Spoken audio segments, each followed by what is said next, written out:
enjoying a great, albeit wet, day out here in southeast Texas. Slipping hair off of some hides. Boy, is it muddy, but having a good time doing it.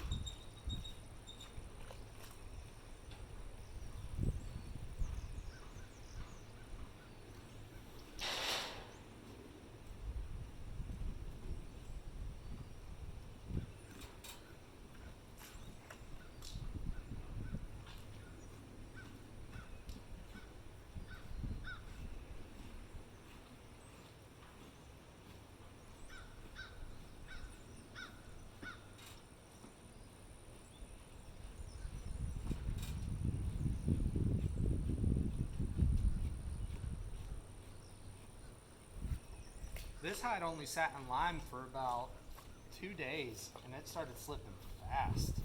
This is the fastest I've ever had one slip, and I'm not really sure if it's from the heat out here or what.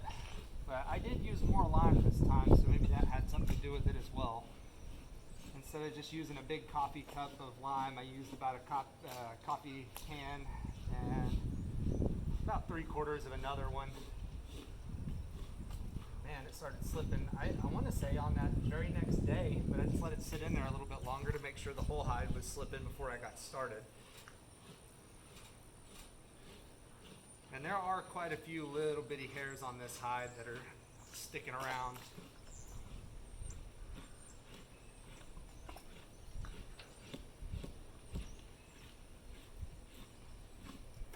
And I did accidentally start using the wrong side of this thing, this little fleshing tool, right whenever I started this video, and I cut two pretty deep gouges in here on the hair side of this one, so that kind of sucks.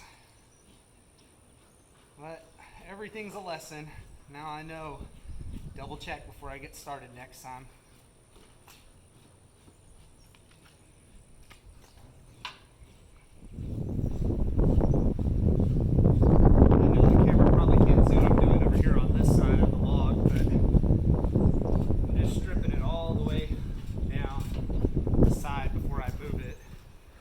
It's easier to not have to move this thing once you got it in a good spot. It kind of becomes a pain whenever you have to start moving it around, which you'll see here in a second once I do get to moving it.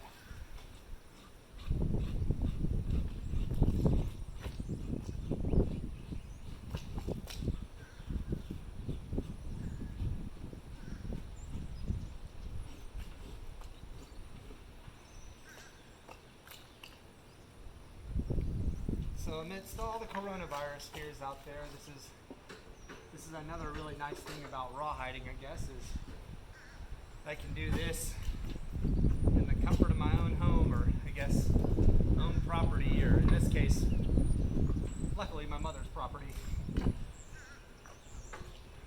Don't gotta worry about going and being around a lot of people to do this.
On a few of my other hides, I had these same little hairs that stuck on it whenever I was doing the dehairing process, and I wasn't really sure what to think about it, and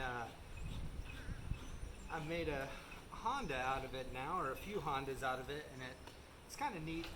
It's got its own little bit of character with those little extra hairs on it. And granted, that was off of a pretty light colored red cow. I mean, this one right here is red, but little red steer, but much darker hair. So I'm kind of interested to see how this one's going to turn out with all these little hairs left on here. If they're going to be a little bit darker, what it'll look like as a finalized product. But I'm not going to worry too much about getting all these little hairs off of here. I'll just leave them on there, and then it'll add a little bit of character to my braiding.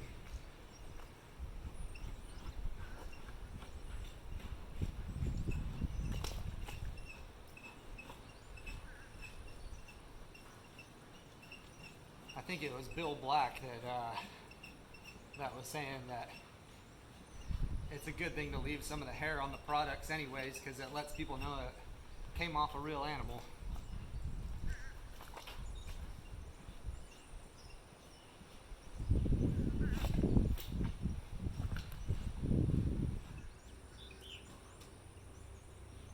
It's warm out here today. I think it's supposed to be a high of 79, and it's probably right around there right now. Probably gonna get sunburn out here doing this today.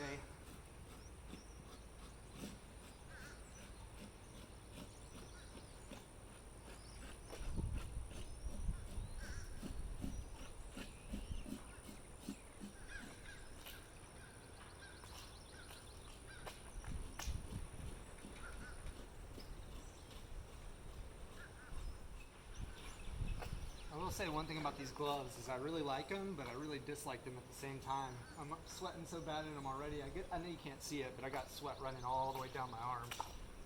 And it just makes your hands get all nasty and soggy, and they get torn up pretty bad from being so soggy in here and then doing this repetitive motion. I haven't gotten any blisters yet, but it definitely doesn't feel great whenever you're sitting here doing this with soggy hands. But the alternative to that is don't wear them and drag my hands through all this lime. Now, I did that before too, and my hands started splitting on me real bad because of how alkaline lime is. So, and these are lime soaked hides. So I just deal with the sogginess for now until I come up with a better solution.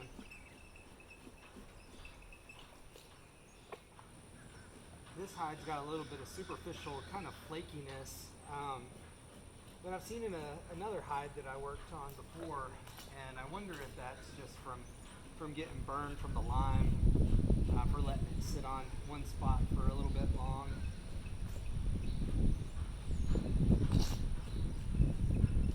Either way, it's not real bad. They're little pinprick size areas that look like they're flaky. They're all the way up here in the middle of the hide as well, but I don't think it's going to ruin the finalized product or look bad in any sort of way. But if it does, I'll keep you updated and let you know.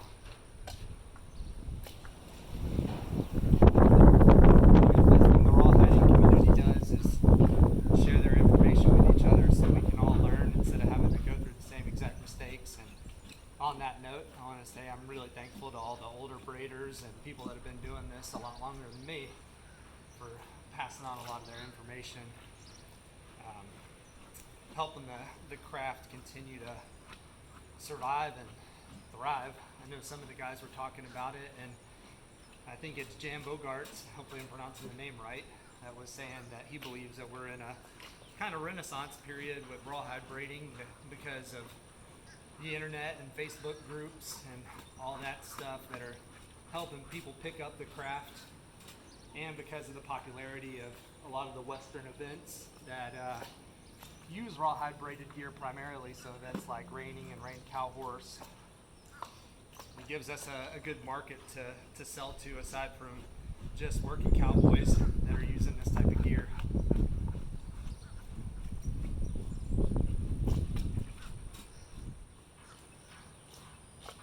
Hopefully taking you through the process of how some of this is done helps you understand why sometimes it takes so long to get a custom-made piece of gear done or something like that. Even these guys that are doing it full-time, it still takes time to get these hides processed and let them dry back to the good temper to actually cut them into strings and then after they're cut into strings, letting them recase and all that to be able to finally braid with. And all that stuff takes a lot of time. So hopefully this will give you a little bit of an idea of how much work and effort and care and all that goes into making a piece of braided gear. I know there are a few videos on YouTube that kind of go through the process, but I don't know how many of them truly talk about what it takes as far as timeline and all the steps required to make a certain piece of gear. So hopefully I can keep producing these videos and get some of that compiled so that people can get a little bit of a better understanding of what goes into this.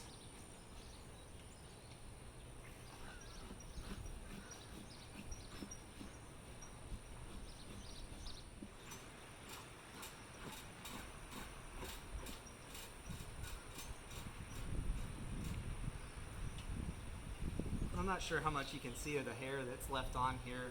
I mean, some of it's just loose hairs that are going to get wiped off or washed off with a hose, but there are all these little bitty hairs in here too that are going to stick around. Once this thing is completely dried out, they'll still be here.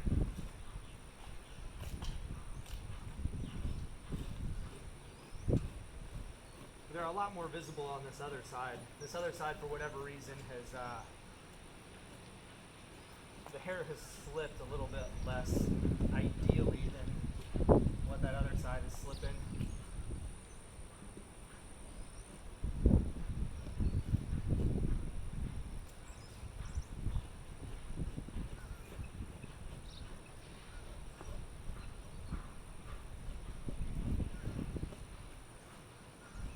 Yes, this is a dirty, messy, sometimes pretty stinky job. But if you got the nose for it and it doesn't bother you, then it's not so bad.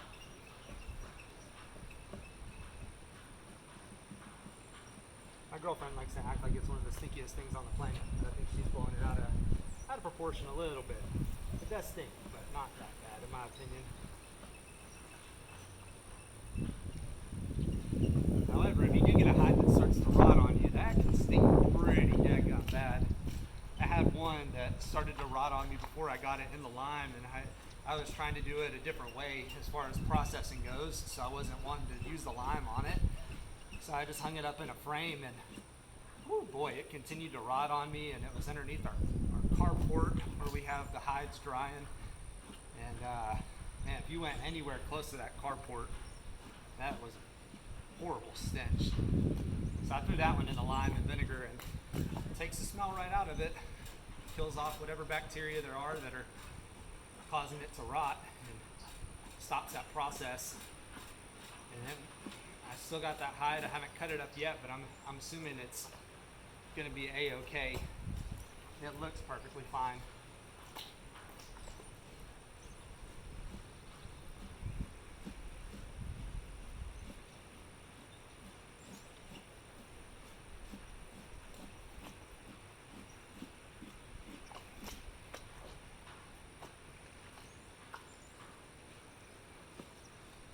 So I got some of that flakiness back here on this side of the hide as well. Like I said, I don't really know what's causing it. I don't know if that was already there before I added the lime. It's hard to say, but it definitely could be from lime scalding. I'm hoping it doesn't make that big of a difference on my finalized products. I hope you can't really see it after everything is said and done. And there is a little bit of it that's flaking off. I'm getting down to some good hide here, so maybe it's not really that big of a deal.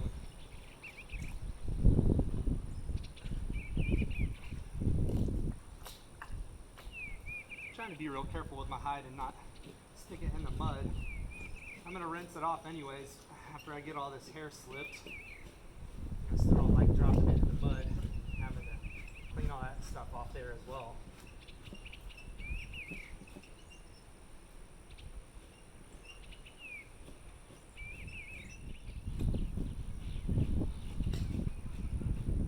This side's been really nice, honestly, as far as the hair slipping. I've had one or two on me that I've pulled out of the lime, I think a little bit prematurely, and they've had some areas where the hair is really, really still stuck on there. And you got to sit there and you got to really work on it with this fleshing tool to get the hairs out. And then some spots on those hides, I didn't even get all the hairs out. I just kind of left some patches with hair on it and then went over it with clipper blades or with a pair of clippers and just called it a day, because I don't know that I'm ever gonna get all that out of there with the way I was doing it anyways.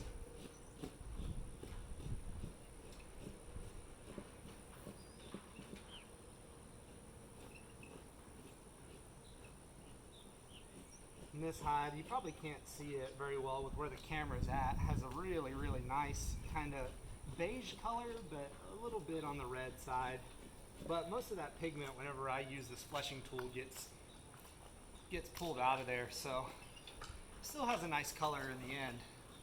But I know some guys are, I think whenever they knife scrape hides, a lot of times a lot of that pigment still gets left in there, and it makes for a real pretty colored hide.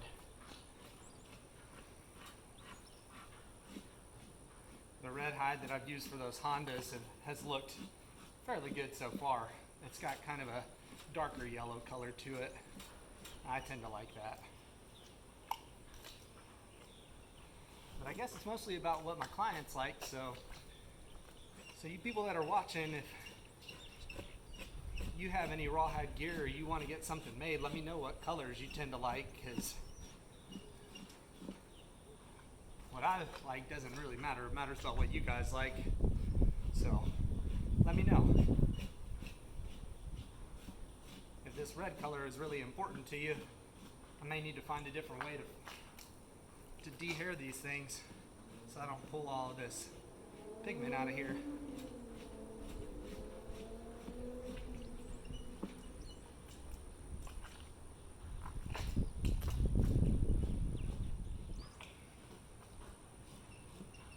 This hide's getting pretty close to being finished as far as the dehairing process goes. And after I finish this up, since I still have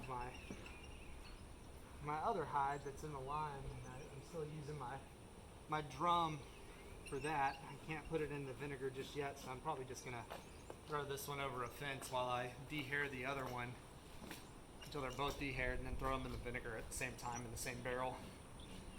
And they'll just sit in there for the next 2 days until the hides are nice and neutralized, and once they are, they'll come back out and I'll drive them back to my place and then put them up in the frames, and they'll just have to dry down for a few days, and once they do, they'll come out of the frames and be ready to be tempered back up and turned into string for the next project.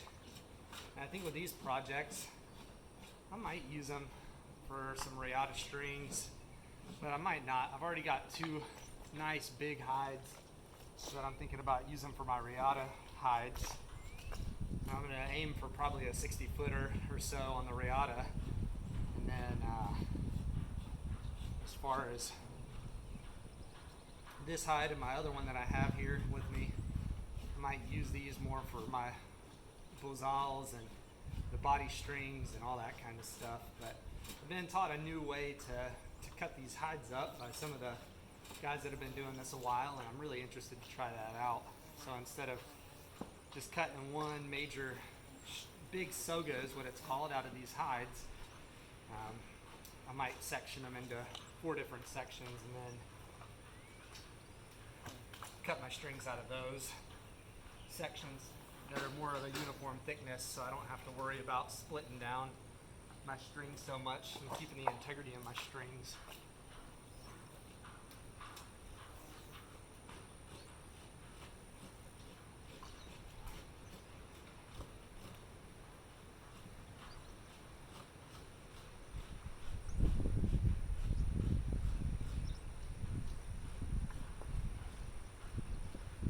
This hide sure does have a lot of those little areas of flakiness, but like I said, not sure exactly what they're from, but we'll keep an eye on it and see how the strings turn out. If they turn out brittle or anything like that, I obviously am not going to use it for a product that I sell to sell to people, but I might use it for just something for practice for me,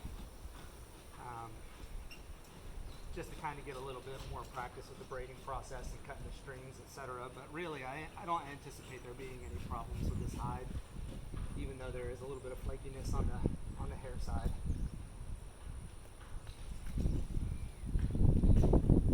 It's almost done. This little bit that you can see on this side is all there is left on this hide to dehair, and I don't know how long it's taken me. I haven't been timing it, but I know it'll say on the video there. So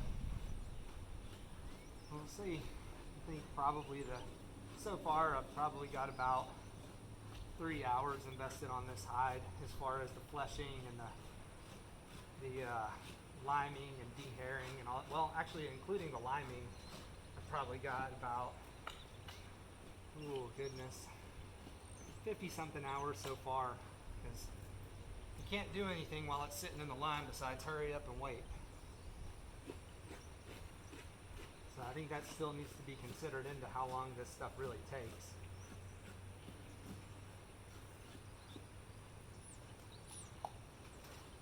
So I think after we talk about this for a little while, it'll make more sense why it costs so much to get custom-made braided gear crafted for you.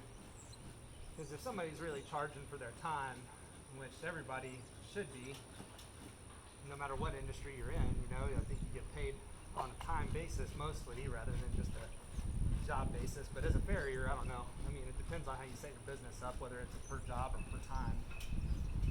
I'm only speaking from what I know, which is pretty limited. But if you're charging for your time, then I think you need to really factor in everything, even the stuff you're not putting your hands on. So say I got 50 something hours probably into this project already.